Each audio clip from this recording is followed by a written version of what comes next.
Okay. God bless you in Jesus' mighty name. Today is January 1st, 2024. This is day 2, and I will be going through Proverbs 2 today with you. A little bit of an insight of where we were before. So the book of Proverbs was written by Solomon. The time period of Solomon is happening about 1,000 years before Jesus. We're looking at about maybe 950 years, 960 years, 970 years within that time frame, because David was about 1,000 years before Jesus Christ, and this is his son Solomon who becomes heir to the kingdom. So as we went before in Proverbs yesterday, if you were following along, in the book of Kings, you had Solomon, who is now going to be given this kingdom, and all of the anxiousness that he has, what he's going to deal with these group, with this people, with the people that he's now inherited this country and these people. How is he going to govern them? How is he going to lead them as a good leader should? And so he is laying, and the word of God comes before him, and he asks to Solomon, "Ask of me what you will." And Solomon asked of the Lord for wisdom. And shortly after, he had a test or a trial come before him, where it was a situation between a couple of women and a child that had died in the sleep. So the women are arguing. One is saying that it's hers. The other one is claiming that the live one is hers. And this dispute, it went all the way up to Solomon's judgment. And he makes his decision. And if you were to read that story, if you're going on to read that story, he makes a statement. Well, why don't we cut the child in half? You can have one half and you can have the other. And because one of the women was claiming that it is hers, the other one's claiming that no, she's lying. My son that's alive, that she's now taken from me, is my son. And when Solomon said this, I don't believe that was his intention to cut the baby in half, but he pulled out through discernment which one was the true mother. And the true mother is one who wasn't going to give harm to her child. And she, in that time, was like, forget the argument of who it is, let her have it.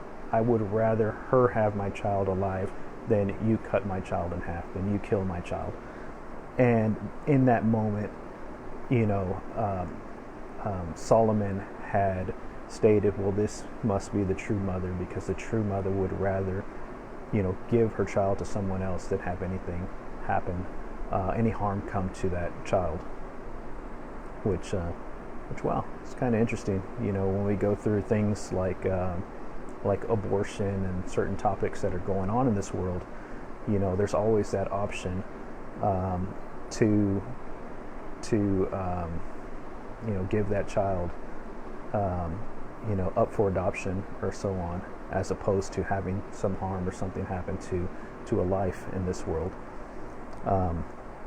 But that was the judgment that was put on. That was what was put on Solomon at the time, and he answered it wisely. And the counsel that he gave, I believe that it astonished those around them, that they thought, wow, what a wise king we have. What a good leader we have to follow. So, because Solomon had asked for wisdom, it pleased the Lord to give him wisdom. And he gave him greater things than that as well. He added to that riches and honor and so on. And so you have Solomon, who is not only is he the wisest king, or the wisest person in the Bible, as opposed to, Jesus Christ is definitely above that, but as a character in the Bible, he is exceeding in wisdom. And not only that, but now he has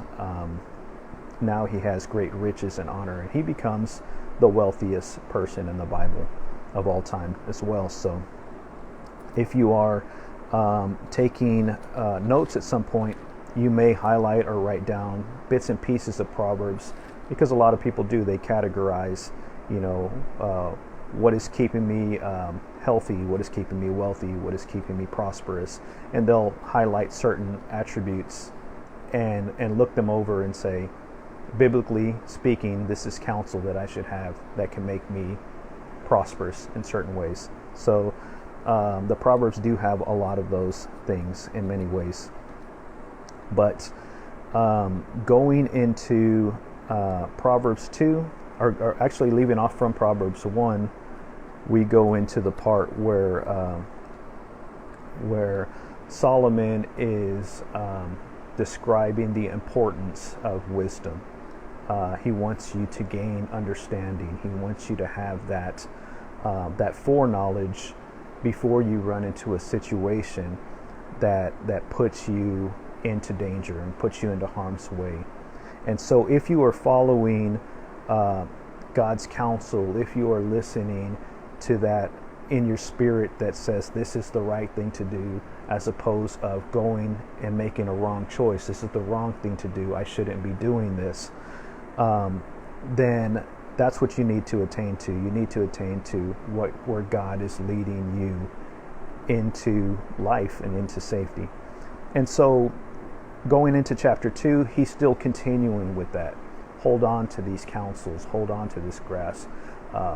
With all of your might, grab a hold of these words and keep them before you, because they are going to help you prevail in life. And it'll bring you to honor among men.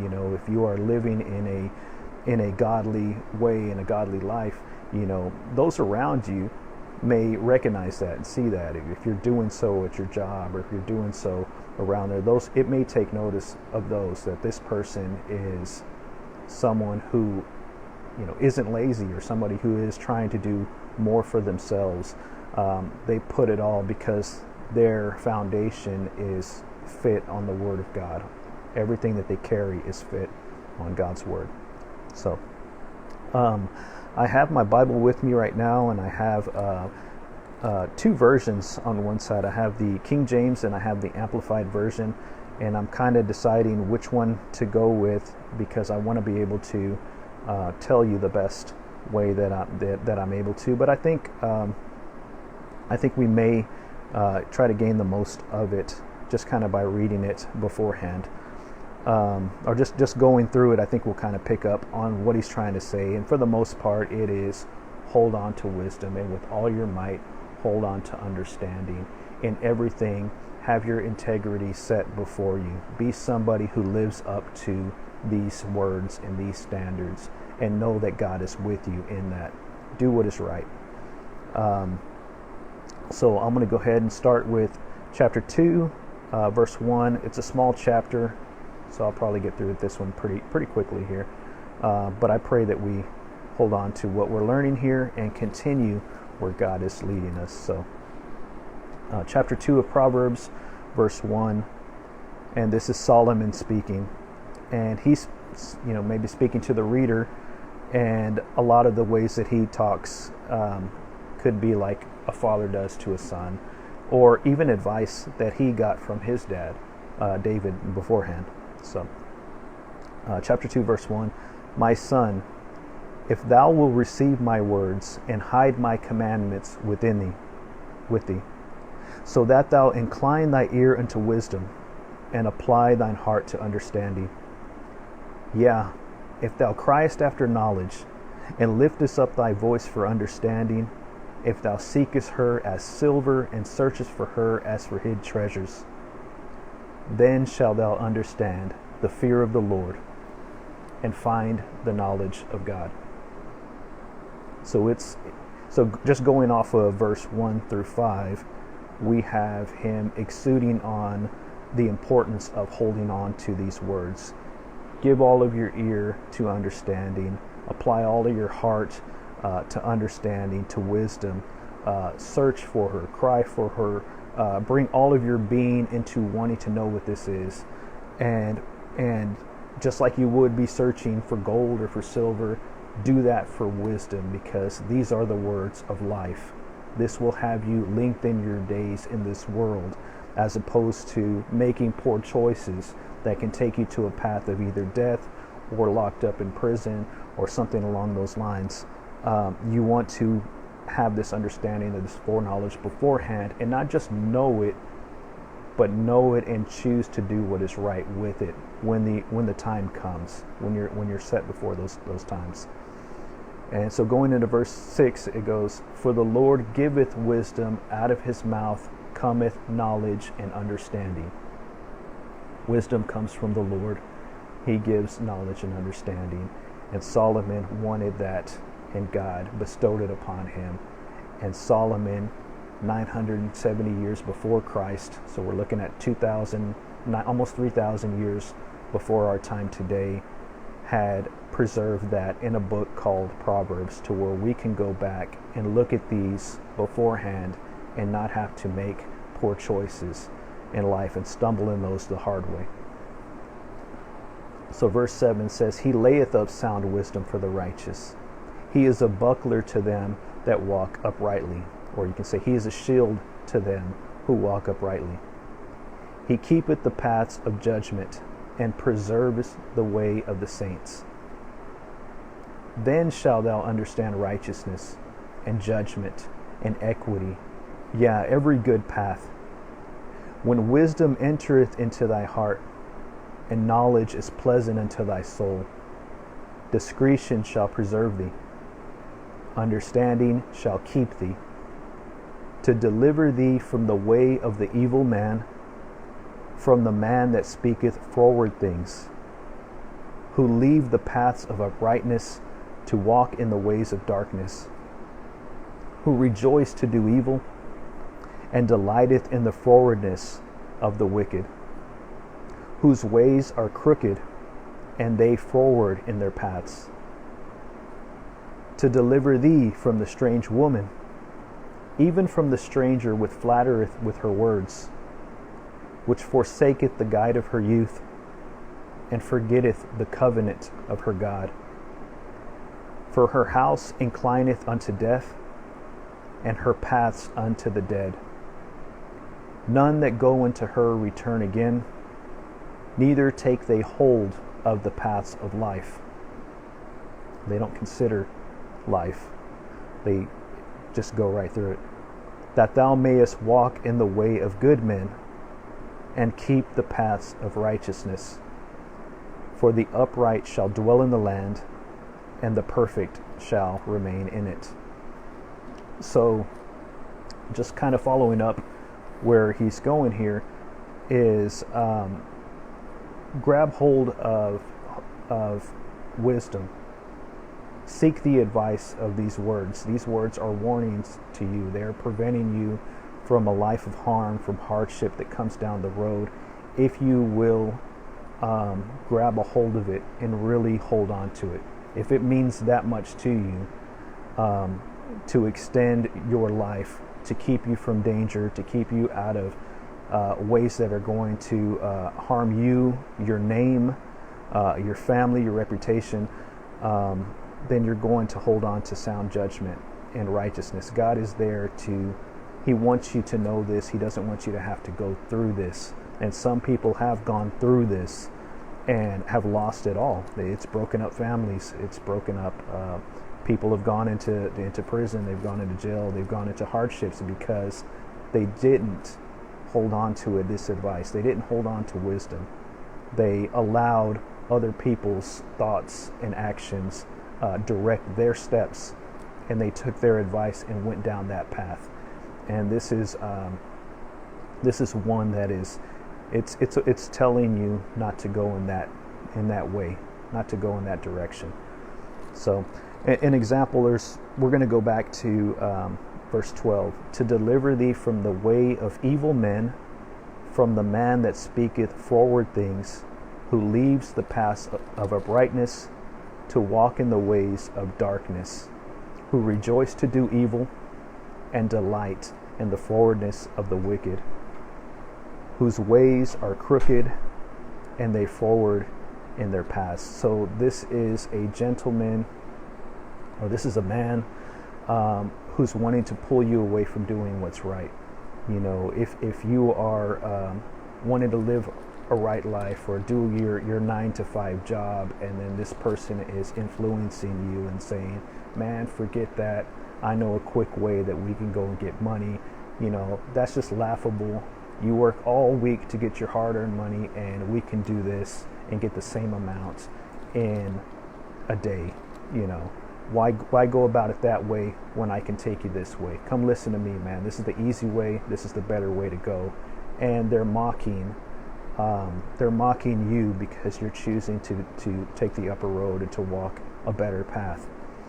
And it's saying, don't go and listen to that advice. Don't go and follow their ways, because they have an evil mindset or evil intention, and they're going to bring you down. They're going to take you down a path that is going to bring destruction to your life. So it keeps you out of harm's way. Going into verse 16, to deliver thee from the strange woman, even from the stranger which flattereth with her words, which forsaketh the guide of her youth, and forgetteth the covenant of her God. So in the Amplified Version, I don't like how the Amplified Version has it. This is actually the King James Version.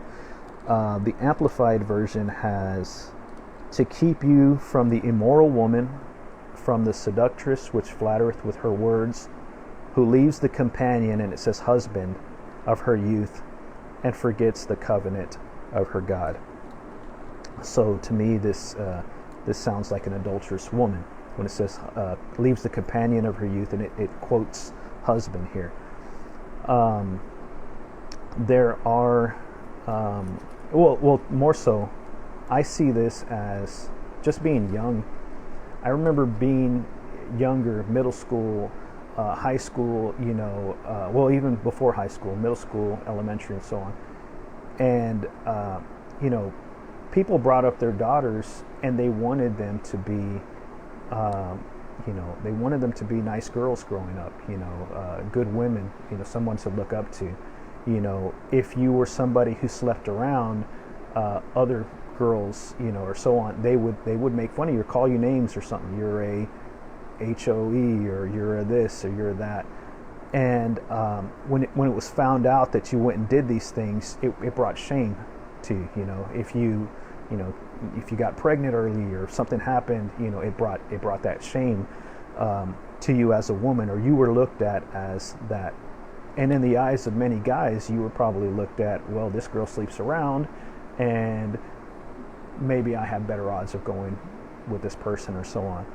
But it goes on to show that the person's character, because I believe that just in your heart, like a good standing character of a woman growing up is just to follow her heart in the Lord, you know, to keep away from guys right off the bat that's going to try and sleep around with you. You're on your guard, and you shouldn't keep that. You should protect your innocence.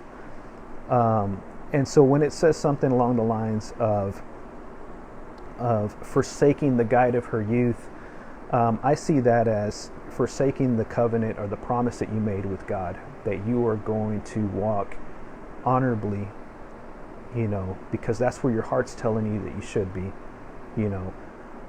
And it's a shame that we have too many people around in this world that tell you otherwise, that they make fun of you if you're a virgin and hold on to your morals, or that they mock you if you want to go about doing things a right way. It's a shame, because the world will try to pull you to be just like them, and all they're doing is they're stripping you further away from God and taking you into that direction. People start believing these things, and then they start acting upon them. And I could say the same would go for a guy or girl as well. You know, good character, you should hold on to that. You know, if you're trying to make straight A's in school, and you want to graduate high school and have that scholarship, or make it through, you know, you should stick to where the Lord is leading you in your heart to do what is right. And it's a shame that we have many people in this world who want to make fun of you because you want to do what's right, because you're learning, or cheat off of you, you know, and take that from you, you know, or use you for their advantage. A lot of people that want to do the right thing are getting made fun of. They're getting bullied. They're getting mocked. They're getting called names for wanting to do the right thing. And even guys, they can mock and make fun of and call somebody, a sissy or gay or this and that. And I believe that these powers and principalities that the devil has in store, and it picks at somebody's mentality and it picks at their character, where they begin to question themselves. Well, maybe I am different. Maybe I am doing things like, maybe what they're telling me is true. And someone goes out and they step outside of themselves and they become what those around them are calling them. And before you know it, somebody thinks that they're gay. They've acted on something because in their life they were trying to do what was right, and they were getting bullied and called everything else by not doing so. The same for the girl situation. You have somebody who wants to bring herself up right, and she's getting made fun of by other girls. Oh, nobody loves you, nobody wants to be with you, this, that.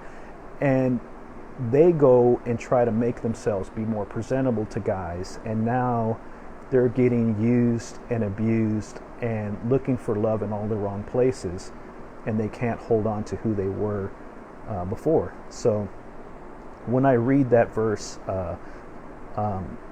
which forsaketh the guide of her youth, forgetting the covenant of her God, to me, this is a woman who was holding herself in high esteem to the Lord, wanted to do what is right, and now she's going and forgets about that. Now she's going and she's living a fast life. Now she's out partying in the streets, getting drunk, trying to bring any guy to her attention that is about having fun, because she lost her honor or forgot who it was, who she was, or who she swore that she was beforehand. So I pray that in sound wisdom and in sound judgment, that we hold on to our integrity. You are who Christ says you are, and hold on to that. You are who you are. You don't have to be what somebody else is calling you to be.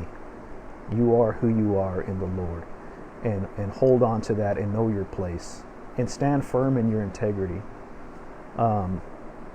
We live in a world where people want to pull you apart, and we're meant to be light in this world. Don't follow the paths of darkness. Don't be like everyone else. Be who God made you to be. Step out of that and call others out of that. And this is what wisdom is crying out, and Solomon is crying out. Don't go and follow the paths of these people, because it's going to mess up your life. Going back to that one where in the Amplified Version it says, who leaves the companion of her husband, of the husband of her youth, and forgets the covenant of her God. This is a woman who's now committing adultery. This is somebody who forgets what she has and is going and doing things her way, and there are consequences to that action. It breaks up families. People die over it. There are people that get in a jealous rage. It does affect people's lives. So just going on to chapter 2, it is basically saying the same thing there. Oops. Oh, I forgot I had another verse there, which is 22, which goes on to say, but the wicked shall be cut off from the earth, and the transgressors shall be rooted out of it. So, I stopped on there. On 17, which forsaketh the guide of her youth, and forgetteth the covenant of her God. Her house inclineth unto death, and her paths unto the dead. None that go unto her return again, neither take they hold of the paths of life. They go and they commit an act with this person, and they're not concerned or thinking of how it will affect their life. They're just inconsiderate of that.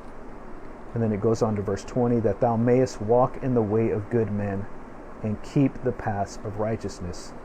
Solomon is exuding to have a good walk, to walk righteously, to walk right, to do the right thing. And then it goes on to say, for the upright shall dwell in the land, and the perfect shall remain in it. But the wicked shall be cut off from the earth, and the transgressors shall be rooted out of it. Again, There is going to come an appointed time when Jesus will come back and the earth will be judged. And every chance of repentance up until that point is done with. Like, enough is enough. It's too late now. Now he's here. And then I see the sheep from the goat separation. Those who heard his word and followed him welcomed into the kingdom. Those who did not, there's many examples of this in the Bible. The chaff burned. Those that did not separated from the Lord. And this seems like that same kind of scenario. There's going to be a day when God judges the world, and those who remain in it are those who sit with him in righteousness. No longer are those who go about doing their own thing and not calling him Lord or following him Lord are going to have dominion in this world. But there's an appointed time where the meek shall inherit the earth. I'm going to go ahead and end that here at the end of Psalms chapter 2. I pray that I don't know if I can give that one justice enough. There are a lot of words there, and I pray to explain it as best as I can. I know as we go into Proverbs 1, 2, 3, like the first 5, a lot of it is explanation of the importance of holding on to wisdom, the importance of holding on to righteousness, sound judgment, to having that discretion, that discernment, to choose, to know what's right, and to choose the path that's right. God is leading you into a path that is right if you will hold him to follow it. If you don't follow him as Lord, if you're not following him in that path where he's leading you, you're going to go down a different path, a darker road. And sometimes people don't come back from that. So God bless you in Jesus' mighty name. Thank you for tuning in to the second Proverbs. Tomorrow, Lord willing, I'm going to continue reading all of the Proverbs until the end of the month of January. That's my goal. And with that, maybe even continue into another book. There's an important reason why I say Solomon occurred 970 years before Jesus, and so on. I like to say that before I read these books, because you'll start to know, when you know the order of the books, what happened first, you're going to start to find patterns in those older stories, and you're going to say, where did I hear this at? Where did I see this at? And it's just, to me, it's another proof of Jesus, because you're going to see Jesus in some of these other stories that happened 500, 1,000 years before their time. And then when we get to the story of Jesus, he's going to fulfill those things. That's why I bring out the time period of when the Proverbs were written and the time period of when some of these other books are written. But God bless you. Thank you for tuning in. I pray that you continue tomorrow. I pray that you hold on to wisdom. If God is telling you which way you should go, and you should probably be in tune to knowing it, the right thing, I pray you make the right choice and you follow those paths. And don't ignore that. A lot of those are God trying to grab your attention. Do what is right. Put your trust in the Lord. Obey his commandments and follow him. God bless you in Jesus' mighty name. And thank you for tuning in.